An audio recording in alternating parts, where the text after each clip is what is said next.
Iya. Bengi iki dikabari kancaku. Nelaladan Blitar wayangan ya ora mung awake dhewe iki mau. Ngendi neh, Truk? Iki dulur-dulur dalang nom-noman Blitar. Pada gentar. Paguyuban dalang generasi Blitar go ngeneki wayangan. Ing daleme Mas Rudi Garing. Lah, nyenengke ya, Truk. Dalang nom-noman iki iso sayuk rukun ngeneki wayangan rutinan. Nganjuk arep bentuk ngono angel men ya. Oh, kabeh duwe prinsip dhewe-dhewe le, prinsip dhewe-dhewe le. Kamu kok iso. Ayo wis men. Ora gelem rukun yo tak ngurusi tanggap aku dhewe ya. Malah kurep ora ngentek tenaga. Ya jane pada intinya iki paguyuban-paguyuban sing terbentuk ngono kuwi lah. Tujuane karo ben wayang kulit kuwi ora kelangan lacak. Dadi perlu wadah kanggo regenerasi dalang nom-noman kanggo srana neruske dadi pelaku seni utawa dalang. Ngono ya, Le. Nggih. Bacutke engko dik niken nggo bom, nggo terakhir. Ya. Duit rong tembang mung wi. Ngateko wi. Guyu wi. Sinden jembreng ta iki. Mergo layangan iki terutama sing di depne penonton ki rak sinden. Fitnah, Mas. Nek dalang karo yoga ya wis ora duwe nomor. Aku lo selalu tersenyum. Iya. Apa iki mau? Ngadeg kok? Iya. Ya.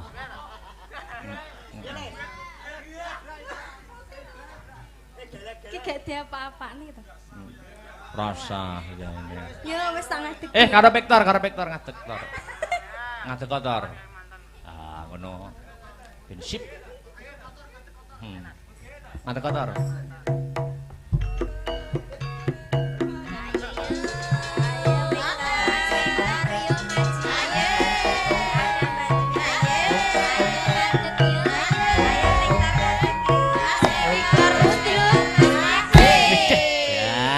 Casper. Wayang timplong. Wis. Duwe ta apa sing musik ngono apa? Manut Mbak Dwi. Manut apa hakike azan. Sing duwe. Manut, Mbak. Sing lawas-lawas ora apa-apa, sing lawas-lawas. Siksa kubur kowe. Siksa kubur. Sakit rindu, Mas. Waduh. Elah. Loro tenan iki suwe rapet. Ayo tar. Sesasi rapet tuh iso tambah lemu ngono adik. Iya, karena aku sekarang tuh ayem gitu. Iya. Sebabe. Ya, sebabe ketut kerusan. Layak. Apa kuwi? Apa kuwi? Kerusan. Untirane nak penak kerusane. Wah, semangat bener. Ndak paham. Sakit rindu. Ayo Tris, nyambut gawe Tris. Ayo Mas Tris, Mas. Temen-temen iki. Ayo. Sabar to, Gong, iki Mas aku. Aku iki lho. Piye, Mas?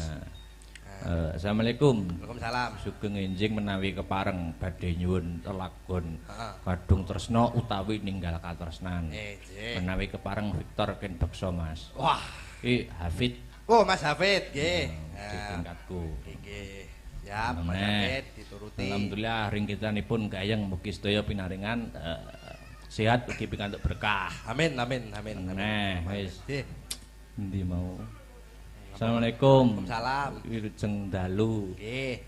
Saking kauman Nganjuk tetep nderek memantau saking live streaming kagem Mas Akbar.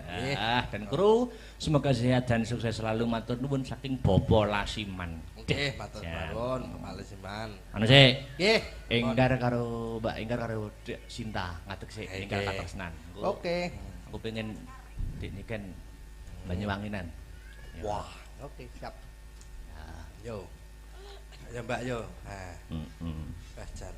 Ya. Siapit wong loro. Jangan. Kok sitok gedhi sitok. Cilik. Lho. Nah, putrane Pak Wantut to sih ta. Nah, kon ngendang. Wah, jan nggih. Anak pengendang itu dadi ngendang. Ya. Yuk, monggo.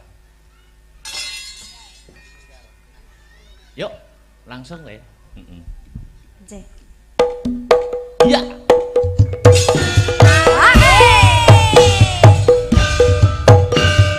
Adek Sinta, Mbak Enggaryo, Victor.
Yuk, nek nih.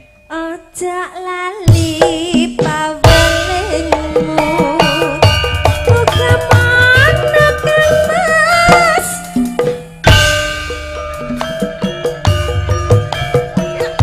Aku kan setia satu, tak anteni nganti saelingmu.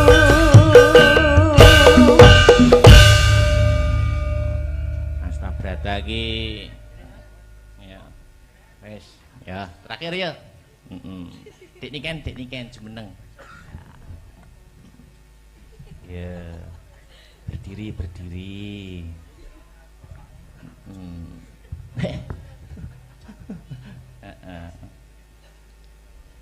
Halo, Halo. Apa kabar? baik. Oke, aku juga baik. Ya wes, Iya. Nembang dong. yuk. Apa, Dek? Kok sentuh-sentuh toh? Apa? Apa ya? Banyuwanginan piye? Monggo. Ngerajakan ya? Iya. Oke. Apa lagu yang lagi viral? Apa? Pun. Cinta siapa?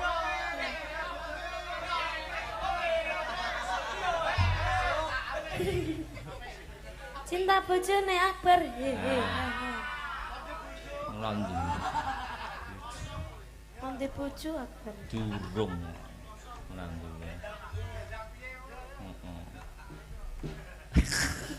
Gue aku menengane ora diwene umpan sik ora anu aku. Yo, apa ki sidane? Iku mau lho, Mas. Oh, wis sing cinta siapa? Heeh, tapi kok ngembengok kabeh ya. Oh ya. Cinta siapa? Sing ora bengok sesuk-esuk dilarung. Latihan sih, ndang cepet. Ya, latihan Ini sih. sinden-sinden, Bu. Bu Ya. melok bengok nggih, Bu nggih. Oh. Ayo, latihan, Pak. Cinta bojone Victor. Victor ganti bojo ya. Ora duwe. Bisa. Bengok kabeh ya. Ya. Cinta siapa? Cinta bojone Akbar. Loh. Hehe. Ha ha. Sida bojone Akbar to. Lah sida apa ora? Aduh. Aku nganyelke. Oke. Iya, iya.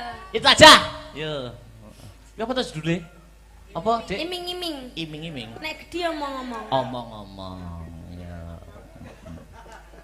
Yuk, Mas Riz. Ya.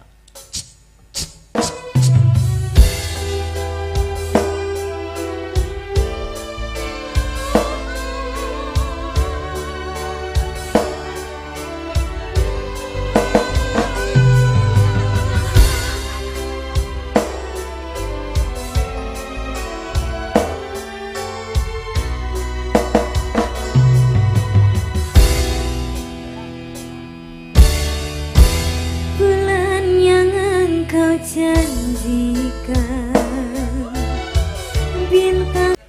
lah bojone Akbar. Landi. Nanti bojo Akbar. Durung. Landi.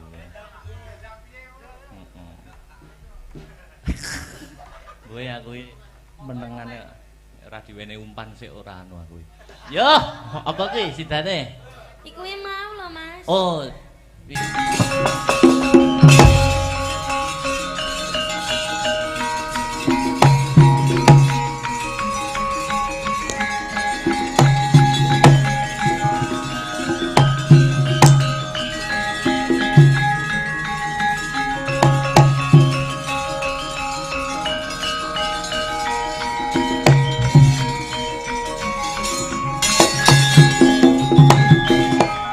Tak rasa sedina kaya setahun Ana rene kaya wong bingung rina wengi tan bisa turu ambung tansah mikir sliramu pewayanganmu katane netra sebulane iku mung rasa kangenku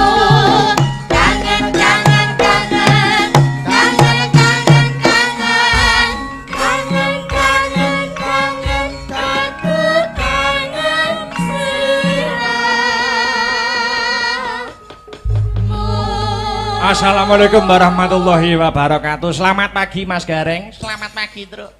Pagi gong pagi Mas Widru. Alhamdulillah. Wiwit jam 09.00 nganti jam piro iki? Jam 2 kurang 10 menit manut jamku. Diparingi lancar ora ana alangan sawiji ngopo anggone awake dhewe paring lelipur ana Ngadipura kene. Cobat. Ngambale atur sembah nuwun matur nuwun warga masyarakat Ngadipura Kecamatan Wonotirta Kadipaten Blitar. Sembah nuwun sampun ngaturi Den Akbar sak rombongan. Ora ketang klungsu-klungsu melu udu ya, Le. Nggih Mas Gareng. Muga-muga keluarga besar desa Ngadipura tinaringan teguh yuwana ayem tentrem sejahtera bahagia lahir dan batin ya Mas. Suaramu kok beda. Lah nyocokne wayange. Nyocokne wayange ya. Ya ngene iki lah. Iya. Nyocokne lambene wayang. Amin gong sing disuwun pancen kaya mangkono. Kaya sing tak aturke mau ngarep adicara wayangan ngene iki sing diuntungkan ora mung senimane. Bener, Truk. Sing golek duit pirang-pirang contone kaya tukang parkir mung golek Serono rafia pirang meter wis dadi duit. Ora lali kanca-kanca bakul. Heeh. Ngene iki tumplek-blek nganti mau sore teh jan. Dalan ora amet lho, Kang. Heeh. Iya, Gong. Muga diparingi laris kabeh. Entek dagangane kathah bathine. Amin. Aku nate ngrungokke pituturi guruku. Babakan 12 bab. Ora sebab mau pitutur saka guruku babakan kapitayan. 12 bab mau apa wae, Truk? Piye jlentre, Kang? 12 babakan mau ya kuwi siji. Yang singkat itu waktu. Angka 2 yang menipu itu dunia. Angka 3 yang dekat itu kematian. Angka 4 yang besar itu hawa nafsu. Angka 5 yang sulit itu ikhlas. Angka 6 yang mudah itu perbuatan dosa. Angka 7 yang susah itu ngelakoni sabar. Angka 8 yang sering lupa itu bersyukur ana ngarsane Gusti Allah Subhanahu wa taala. Angka 9 yang tajam itu lidah. Angka 10 yang berharga itu iman. Angka 11 yang menenteramkan hati itu berzikir. Lan sing pungkasan angka 12 yang ditunggu Allah adalah tobat. Niku pun sing penting ditekenke ngibadahe 5 wektu aja nganti lali. Saya apik yen jam 1 bengi nindakke salat tahajud insyaallah tentrem sak kulawargane. Nah, contone kaya masyarakat Ngadipura kene ya, Truk. Maringi ayem tentrem, paringi rejeki sing lumintu, leres Mas Gareng. Ana piwulang maneh, wong urip aja mung nuruti butuhing karep, ning turutana butuhing urip. Yen gur nuruti karep, jagat ya arep diemperi. Mula urip niku sak derma nglampahi nganti tepekaning takdir saka Gusti Allah. Ingkang mengkuwerdi, hidup itu hanya menjalankan ketentuan dari Tuhan Yang Maha Esa. Kita sebatas berdoa dan berusaha karena hanya yang kuasa yang mengerti mana yang baik dan buruk. Ana tembung becik ketitik, ala ketara ngono kae. Kuwi kabeh ya dilakoni awake dhewe ya, Truk. Bener, Gong. Perbuatan kebaikan suatu saat akan tetap terungkap sepintar-pintar apapun orang lain memanipulasinya. Sebaliknya suatu keburukan akan terungkap pada saatnya nanti. Wis kuwi tetep mula ana tembung wong kuwi aja sok gumunan, aja sok kagetan, aja sok getunan, aja aleman lan aja geleman. Maknane piye, Lek? Maknane piye, Kang? Ingkang mengkuwerdi jangan mudah terheran-heran atau terlalu kagum. Angka 2 jangan mudah menyesal, angka 3 jangan mudah terkejut, angka 4 jangan mudah manja. Lan angka 5 jangan mengambil yang bukan haknya. Insyaallah nyambut gawe ning ngendi wae seneng, ora getapan, ora disirik karo wong. Kan ya elek-eleke wong iki yen nyolong kok. Nek wis nyolong iki wis. Ya ta? Sitiong ora apa-apa yen rezekine dhewe. Apa meneh nglakoni metro gareng bagong kaya ngene iki Mas Gareng. Piye, Le? Piye, Kang? Ndalangi lak walah. Abot sanggane. Ndalangi iso swara kung kaya Mbah Dianom, sabet trampil kaya swargi Mbah De mantep, sing ngangeli payune. Ya ta? Lah nek kuwi nasib kuwi. Ya wis bakune saiki seneng-seneng menyelam sambil minum air. Pelak, Mbah, pelak. Pelak. Tintingane pelak. Dikendheni sik. Yen ning tawang ana lintang lanjutna Mas Heru.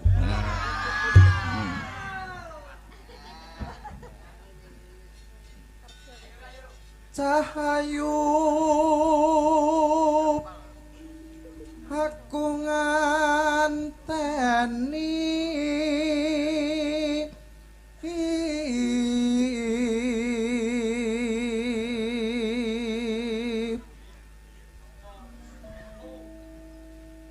marang mega ing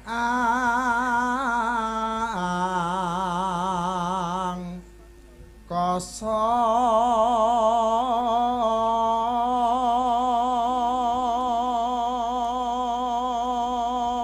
Cek metu megatruh karo Mas Kumambang.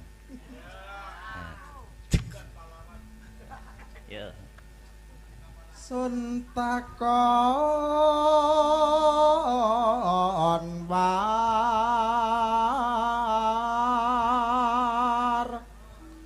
tane reki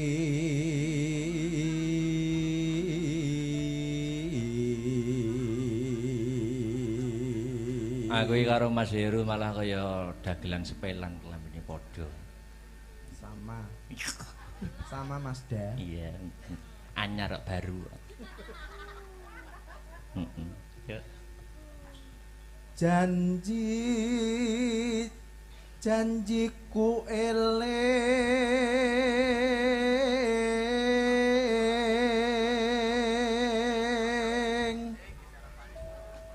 sumadut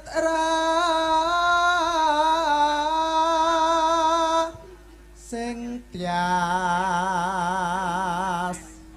ingsun Tanggal 20 ke Mas Tiar kon pencak ning dhuwur panggung. Wah, deplok cengelmu wae. Malah karo-karuan. Dari arep golek silihan kaos. Walah. Yo. Nimas ingsun prasapa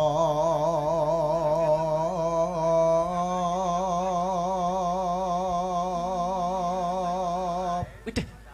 Wene sinaksanan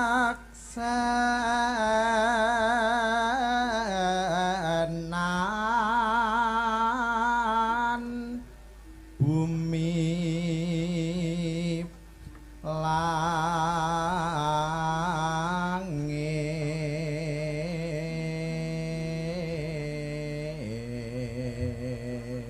Aslah beratai kreatif orang ngrusak dalang sinden penabuh. Sapa ae Sak peniti sopir bis iki ya kreatif. yang kreatif ya. Nganjuk Blitar lewat bareng iki. Nalari ndi? Iya. Ora sisan liwat Trenggalek sisan Tamasya ngono. Nek diomongi ngeyel nesu modele. Nek dimut bathuke.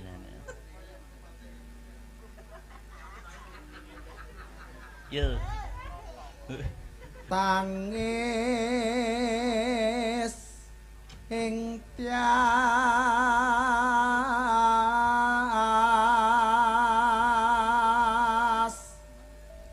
ngenteni dang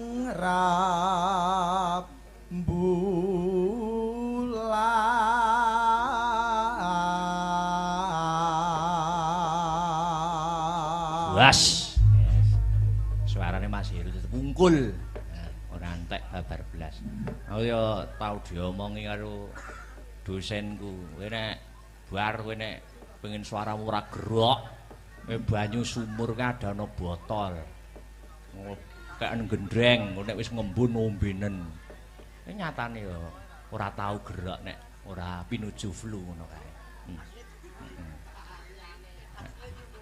Iya. Sri. Aku ngerti ya, suara entek itu jenenge Sri. Mangsaku anggere ana terop ngadeg kok enek Srine. Pak Catur ana Sri, Pak Sleng ana Sri, Pak Kelilur ana Sri.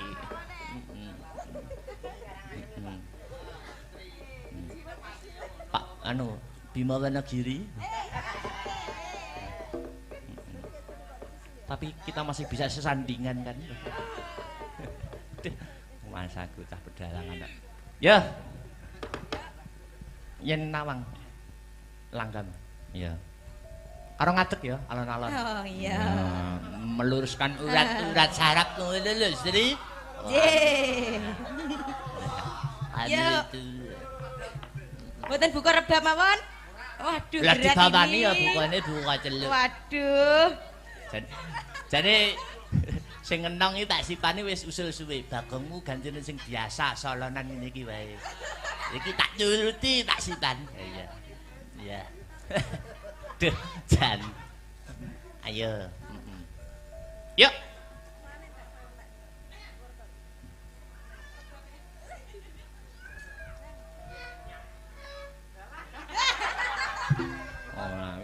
Oh, di tangane ra tekan lho, lan buka delok.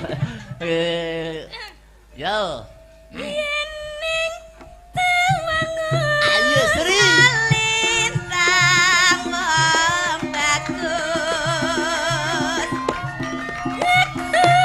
Ngenteni kakangmu. Sakno. Marang mega ing angkasa kang. Yuk. Dua kali Mas Arya. Bareng kok dijaipong tipis-tipis ya. Yo. Yening tawangun lintang bagus. Nangis sing ati. Aja nangis. Binerong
dientekke. Yuk. Iya